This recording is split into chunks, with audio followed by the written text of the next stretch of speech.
So as a tarot professional, I have a tarot kit. This allows me to move quickly and seamlessly from my desk in my office through to the caravan that I have in my garden where I see in-person clients, or perhaps to a small party or a client's home, depending on the circumstances.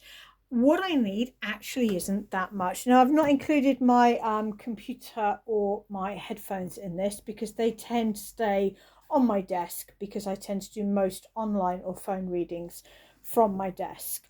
So you may notice that I love Kipling bags. They are a huge part of my pleasure in life. So in the first compartment, I have pens. I always have pens, and also a box of matches because I have a wood burning stove in my caravan, and if I leave the matches in there they get damp and they don't light. In the main compartment I have it quite well organized for me. One thing I always have is a coffee. Obviously I talk a lot and I need hot drink, and I just find that hot black coffee really eases my throat, and so I do need a hot drink.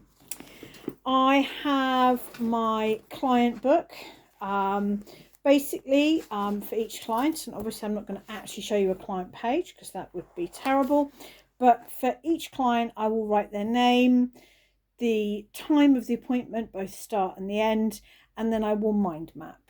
And it's very easy when you're in the middle of a reading to forget what time you're meant to finish. It's also easy to forget a client's name. For me, I'm in that right brain, free-flowing state when I'm reading tarot, and so it's very easy to forget someone's name, even if I know them well.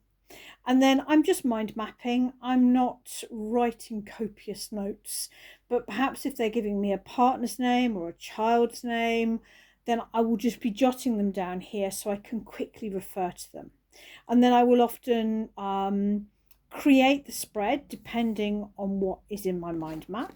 So I go through a lot of I just love these books. I go through quite a lot of those. That's my client book. This is going to be my personal pouch, as it were. Reading glasses in the front. Sometimes clients run late, so my Kindle is usually in there, and then just a personal notebook because often things I may want to journal afterwards, and then just a small diary if a client wants to check a date or something like that. So that's very much for me. And then my reading pouch, which you'll see is another beautiful Kipling bag. I used to use this as a handbag, but I'm in the mood for big bags at the moment, so this has moved into my reading bag. This is really all I need, though I do prefer the pen and paper, and the coffee is for my own sort of ease. Obviously, my much loved reading deck. I also have a rune set. Most people, I think, probably know me more for tarot than for runes, but I do read the runes as well. This is one of the sets that we actually sell, so one of my sons would have made this. In here I also have business cards. I have some on my desk anyway, but they're always good. Ooh, let's have them around there to have. And then I don't really use cash anymore because people book in online and pay in advance, but when I used to read more at fairs, I used to keep cash in the middle compartment. Now I just have some crystals. So I have, these are for me, a green opal, which I really like.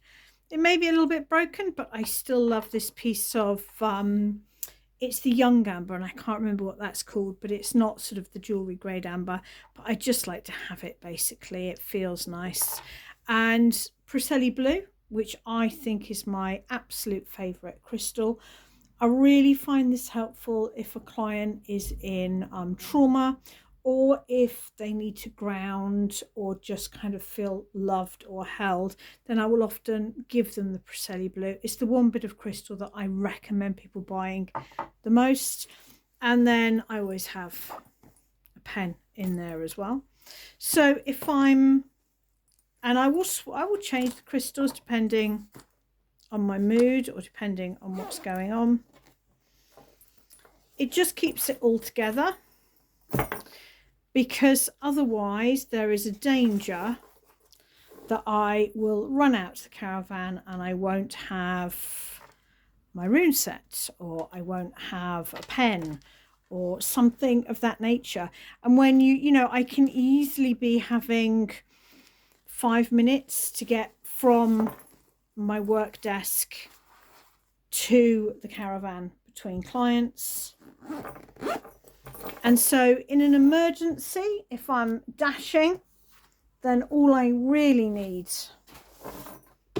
is my notebook and my reading pouch. But arguably, it's nice to take a few minutes after a client just to journal, just to reflect. Did it bring anything up for me? And if you are doing a lot of tarot readings, then some form of liquid is so important, because we speak a lot. And then often in the back part of my bag here, I usually have something I'm working on. I've just finished doing an in-person workshop in the Barns, because clients can run late. You know, you can often, and sometimes if I've done sort of 2 or 3 sessions with clients, I just want to stay and just be, and I don't want to come back into the family. So I might just pull out something and just spend a few moments just reflecting or making notes. So I usually have something I'm a project on. But as you'll notice, I don't have incense, I don't have aromatherapy oils or anything like that. I'm quite simple in what I use, basically. And if I'm doing parties or something like that, that's what I need. And I just find the different bags and the different pouches allows me to be organized, which isn't something I'm particularly good at. So having sort of them all in there. Also, the other thing is, of course, it protects my cards. It stops me from leaving one behind. It means that if I'm dashing to a client's house, which again, I don't do often, but it does happen, and it's raining, or if something leaks in my bag, then, you know, they're really nicely protected in there. And they're only 6 years old. I am going to have to break in a new deck soon, but for the time being, I'm going to stick with that. And that's what I have in my deck, in my reading bag, apart from, of course, a computer and annoyingly 2 sets of headphones, because my phone needs Bluetooth, but I prefer plugged in ones. So I have plugged in ones for my Zoom calls and Bluetooth for my phone readings. So for me, this is my second tarot pouch. I used to have another Kipling one that was quite similar, but it had all purples and blues. You'll probably see it actually in earlier videos, but it did get to the point where I've still got it for sentimental reasons, but it's just not workable anymore. So I've replaced it with this really nice pink one. And it just brings me a small amount of joy to have such a beautiful tarot pouch.